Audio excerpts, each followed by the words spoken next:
కేసీఆర్ ముఖ్యమంత్రి అయితే ఆయన కొడుకు కేటీఆర్ను వర్కింగ్ ప్రెసిడెంట్ చేసుకున్నాడు.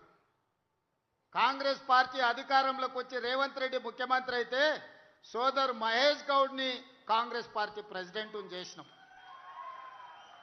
కేసీఆర్ ముఖ్యమంత్రి అయితే హరీష్ రావు తారక రామారావు ఇద్దరు మంత్రులు అయిన. రేవంత్ రెడ్డి ముఖ్యమంత్రి అయితే మా సీతక్క కొండా సురేఖమ్మ మంత్రులైనరు, మా పొన్నం ప్రభాకర్ మా వాకిటి శ్రీహరి మంత్రులైనరు. కేసీఆర్ ముఖ్యమంత్రి అయితే సడ్డకుని కొడుకు సంతోష్ కుమార్ని రాజ్యసభ చేసుకున్నాడు.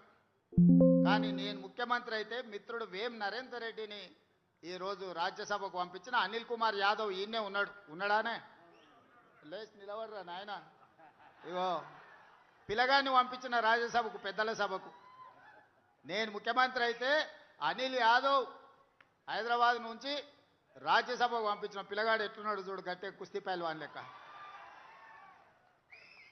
కేసీఆర్ ముఖ్యమంత్రి అయితే ఓడిపోయిన వినోద్ రావును ప్లానింగ్ కమిషన్ చైర్మన్గా చేసుకున్నాడు.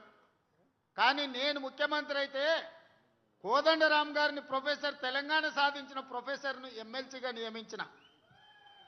కేసీఆర్ ముఖ్యమంత్రి అయితే ఆయన బిడ్డను ఎంపీ చేసుకున్నాడు, ఓడిపోతే ఎమ్మెల్సీ చేసుకున్నాడు. కానీ నేను ముఖ్యమంత్రి అయితే వీరనారి చాకలి ఐలమ్మ మన్వరాల్ని మహిళా కమిషన్ సభ్యురాలుగా చేసిన. మొట్టమొదటి మళ్ళీ తెలంగాణ ఉద్యమంలో అమరుడైన శ్రీకాంతాచారి తల్లిని శంకరమ్మను పబ్లిక్ సర్వీస్ కమిషన్లో సభ్యురాలుగా నేను చేసిన.